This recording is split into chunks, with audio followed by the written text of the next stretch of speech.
the best way to move forward is actually if we play a little game real quick while we're kind of in the middle of this hobbyist and zoological conversation. So this will transition more into pet care and keeping the animals, but we're going to play a game, and I want you guys to think of an animal, a herp. It could be any herp in the world. I want you to think of that herp, and I want you to think of the greatest habitat that you can imagine for it. So I want you guys to think about that animal, and I want you to think of a habitat that you would build for it. It could be a warehouse, it could be an aquarium, it could be something, but it has to be a structure. So I want you to come up with that and give me I want you to talk about it in a way that it's convincing that we need to choose your project. And are we thinking in terms of like if we were making a public display, if we're trying to breed it? It could be whatever your interest is. If you want to do that, or if you just want to have a cool setup that there's no intent to breed, that too. Okay. So do you guys have an idea? Kind of. Kind of. Gonna roll with it. Okay. Who wants to go first? Not me. All right, DJ. Yes. Okay. So I'll choose something that I already have. I'll choose pancake tortoises. And to start, I'll say there's no real like reconfiguring the wild. So like the wild would always be the best place for them, obviously. But like if you had to replicate that in a captive setting, then you would want to supply those animals with all the correct lighting that they would or wouldn't be able to have outside. I mean, would be able to have outside in their wild settings. So you'd want to have all their UVB and places to get away from UVB also, and be able to give them multiple temperature gradients. And then you'd want to be able to, ideally with tortoises at least, you have to have like boxes, because when they see like windows, they're not the brightest animals, and they try to go through anything they can see through. So you'd want to have like a box or like a very large plastic container or something similar. I use stock tanks. And then you'd want to replicate the crevices and stuff that they squeeze themselves into. If you look at my Facebook, you can see a couple pictures. So wait, so give us a scale of the size of this enclosure, or what kind? Okay, what would it be? If you're keeping, I'm not going to say what I keep, but if I were to be able to choose, I would keep a large enough group that it'd probably be like 2.6 at least, because you need male competition with this species to be able to breed. It's a lot more breeding success with slight male competition, but you also have to, it's individualized care also. Like you have to watch the way they react to each other too, because sometimes you can't keep two males together. And then sometimes you can keep them together if you have enough females, etc. But it would ideally be probably something in the neighborhood of like 10 by 4, like 10 foot by 4 foot. And then they're really good climbers too. So you'd have to make sure you have like a lip on your walls, because they can climb pretty much anything that's not smooth. They live in rock crevices in the wild, so you need to replicate those. But what a lot of keepers that keep them don't realize is they go into those crevices to escape the heat and stuff like that. And then if you've ever been in like a cave or in like a big rocky area, if you go between those crevices yourself, if you can fit, then it's really cool in those areas. And a lot of keepers don't tend to think that way, and they tend to overheat them and not give them enough ways to get away from that area either. And then there's also like so many people, I'll bet, probably kind of default to being like, oh, rocks in a reptile enclosure are a really good way to absorb heat and then provide them like some belly warmth. But that's kind of the opposite of what you're wanting to do there. Right. And then also I'd include native African plants from where they are also. And then obviously they'd eat them and nibble at them. So you'd have to keep rotating them. And then trying to think of some more, but that's just the basics and what I would try to accomplish. And you'd want to have a substrate depth of probably at least a foot, because some females will lay them on the surface like they don't care about the egg at all. And then some will bury them pretty significantly and pack down the dirt and take their time and stuff like that. So I give them multiple, and then they're really picky sometimes too where they lay their eggs. Some will lay them in just mulch, some will lay them in like sandy soil, some will lay them in just more sandy soil than normal.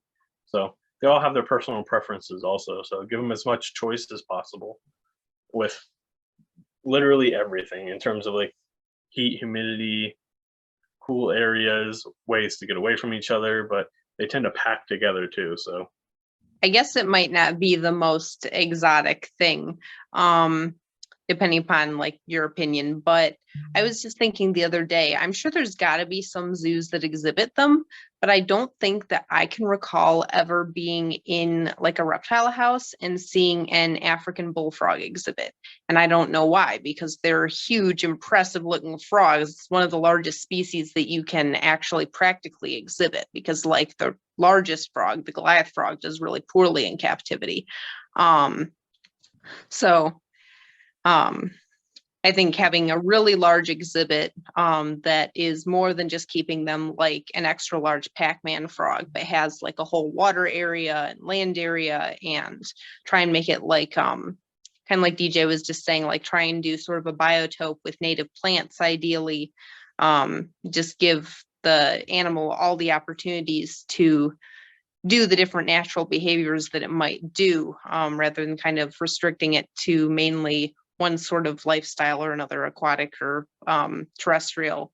And also if there was space to breed them on exhibit, and you want to be keeping the animal solitary most of the time, since they can and will fight and bite each other and all that. But if there was space to actually breed them on exhibit and keep the tadpoles out there, assuming that the centerpiece animal would probably be a large male, since they're the most impressive, being one of the few species of frogs where the male is actually larger.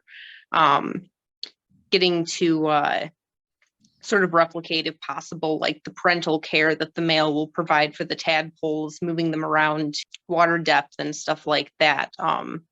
Probably require a lot of space, but it'd be really fascinating.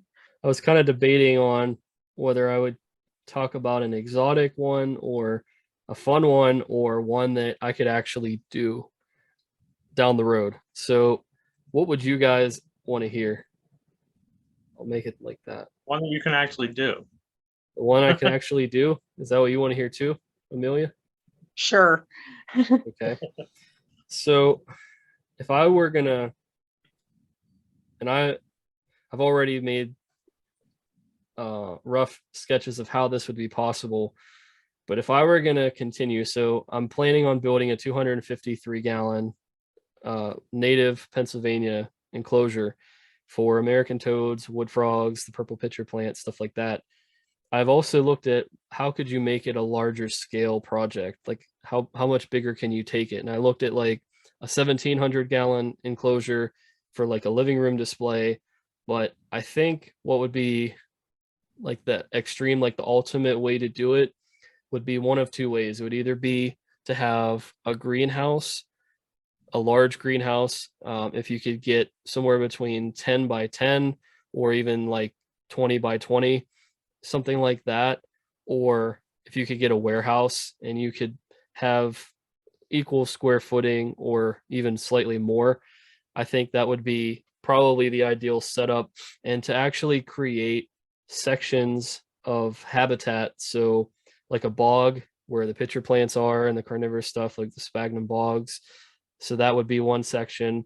Maybe another area would be like a waterfall with minnows or with like some type of stream ecology there, and then have like an open field concept with plants that are taller, so the frogs and toads are like underneath them, and allow that to be another layer to it. And then have like a type of a woodland habitat where it's more dense and there's some type of canopy.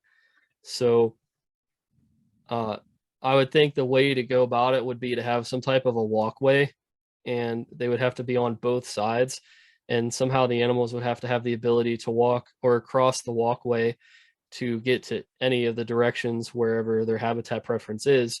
I think that I would stock it with unique invertebrates that would stimulate the animals, with like leafcutter bees, because they're supposed to be good in close quarters. I would have giant millipedes, ant colonies, and there would be various inverts like isopods and maybe wolf spiders.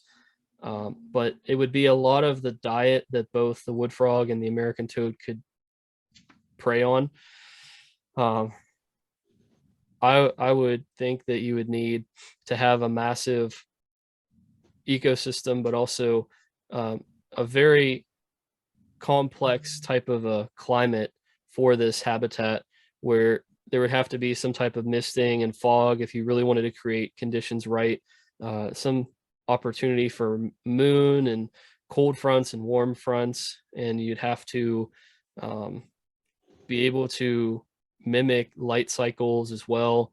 So I'm saying the whole shebang, like everything, not just the animals, but like building around them. And I'm going to do a small scale of that actually, but I think that you could get away if you're, see, I don't know. I tend to look at things from a field perspective first and then a hobbyist perspective. So I'm a little bit more unorthodox in terms of like size of cages and habitats and stuff like that. So I think a 20 by 20, you'd probably be able to get away with maybe 4 American toads, like male and female, so 8, and then 8 wood frogs. I don't think that you'd be able to do more than that and have the ecosystem survive. I think they would eat everything, and even 8 and 8, so 16 might be too much. It might be better off to have 2 males and 2 females of each. But I think it'd be interesting for multiple reasons. You'd be able to see if the research is true. So a lot of research suggests that American toads will lay their eggs away from wood frogs. And if you give them the preference in habitat, and they're both so similar, you know, we'd be able to see, at least in these individuals, what do they prefer? Like out of the 4 different habitat types, where do they specifically enjoy being the most? And even you could say a 5th habitat would be the walkway, because they actually use those to warm themselves in the wild, but they also use them to just kind of sit and be lazy and let food come to them. So that would be my long-winded explanation of creating the ultimate Pennsylvania woods enclosure exhibit. And at some point, I'm looking at ACE, at some point there could be a potential for that.